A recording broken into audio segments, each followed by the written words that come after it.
remember that with all the Peter stuff, obviously they're not going to remember who he is No. what we're hearing. And so what are we going to see for that dynamic, especially between Peter and Olivia? Well, you see a man come back to, a life of people that he knew, but they don't know him, essentially. Yeah. I mean, he's a stranger to everyone, except he knows a lot of stuff. And he has such significance to both Olivias. Do they have different reactions to this guy? Well, of course. I mean, I think they have different reactions to people in general. But yeah, I don't know. I've got to be careful with what I say. Well, how long does this kind of part of the story stretch out before things go to the next level? We're hearing different things about episode 4, episode 8.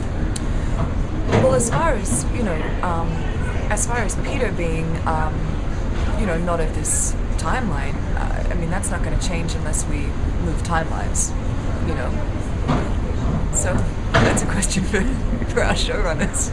Do you think that, I mean, they had strong love between them. Do you think that love is stronger than a time paradox? I'm not sure. I don't know what they're gonna do with that. But certainly, in this timeline, Olivia doesn't know who he is, and it took the other, in their Peter's timeline. I mean, it took them a long time to get together. So I don't know. We've heard rumblings about a character from the past coming back. What can you tease about that, if anything? Yeah, if anything.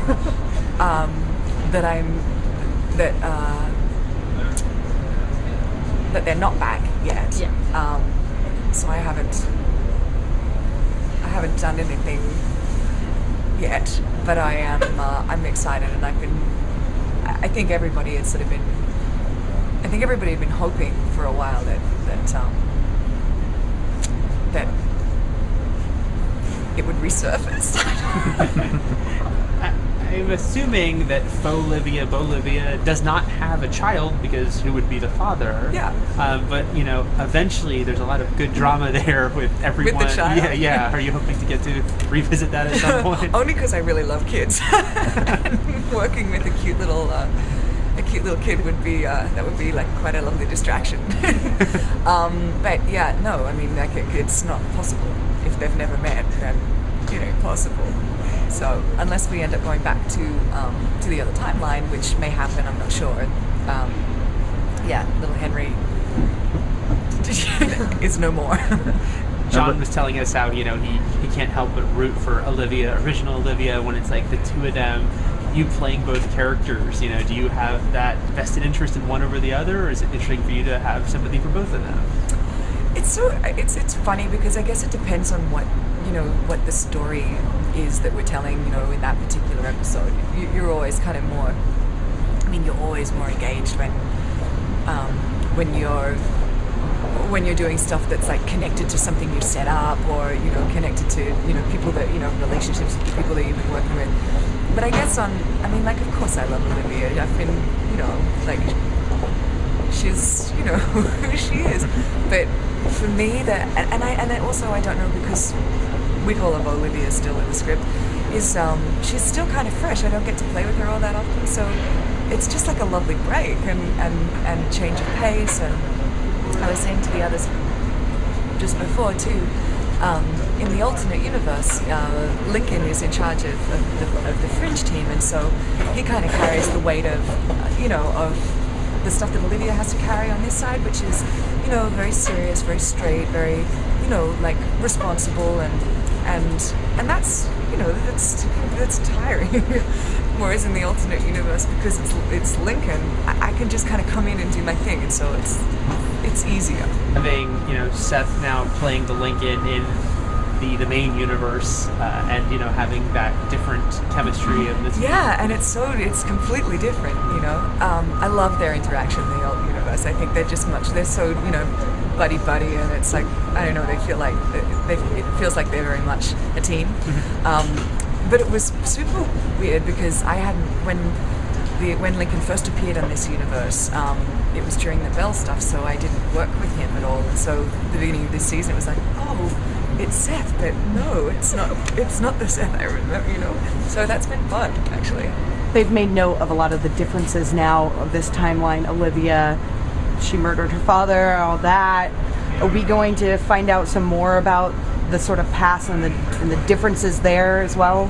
Yeah, we are, and yeah, I guess mainly for me anyway, the differences aren't so much in the character. It's really in the relationships. You know, and obviously differences because there was no Peter, so the relationship between Walter and Olivia is a little closer, a little warmer, I think, and Astrid's obviously much more part of the team, and with other characters too, like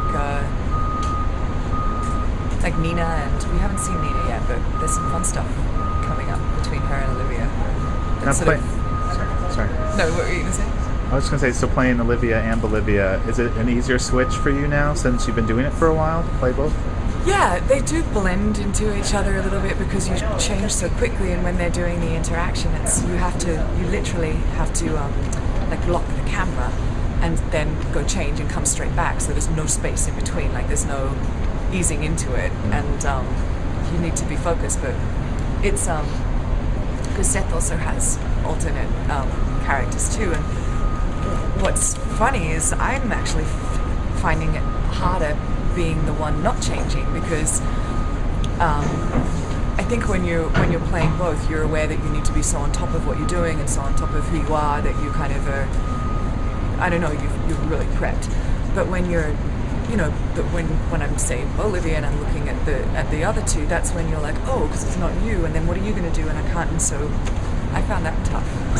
Lance has said that there'll be probably more of a common threat sort of uniting the two sides. Right, yeah. That's right.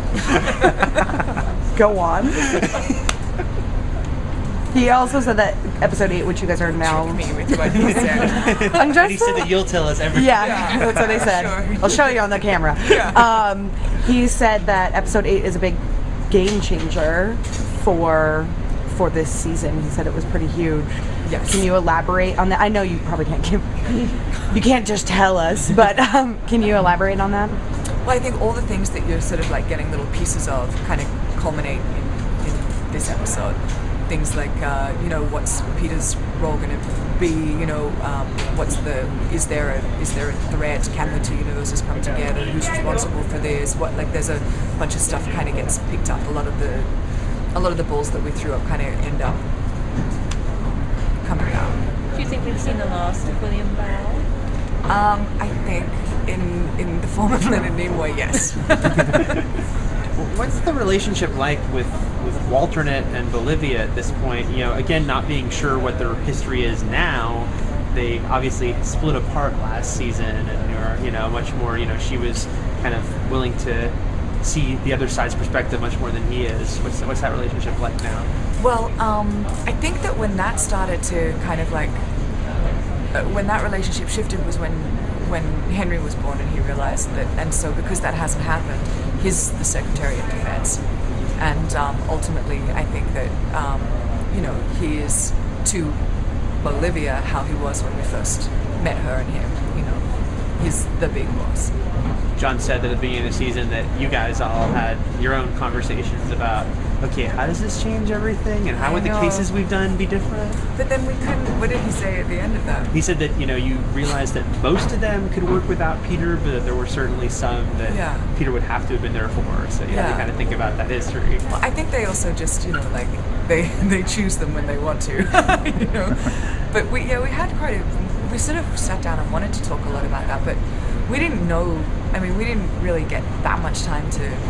You just don't really get that much time to sort of think about it and prep. And there's some stuff that I would have loved to have kind of sat down and worked through, but you have to do it within the confines of what you've been given. And so I still don't.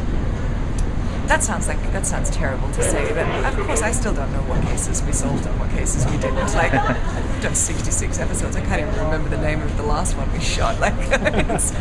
You sort of just if it comes up and you're like, oh, this would be it, then you go back and sort of really check it out. But apart from that, you just play the relationships, really, or the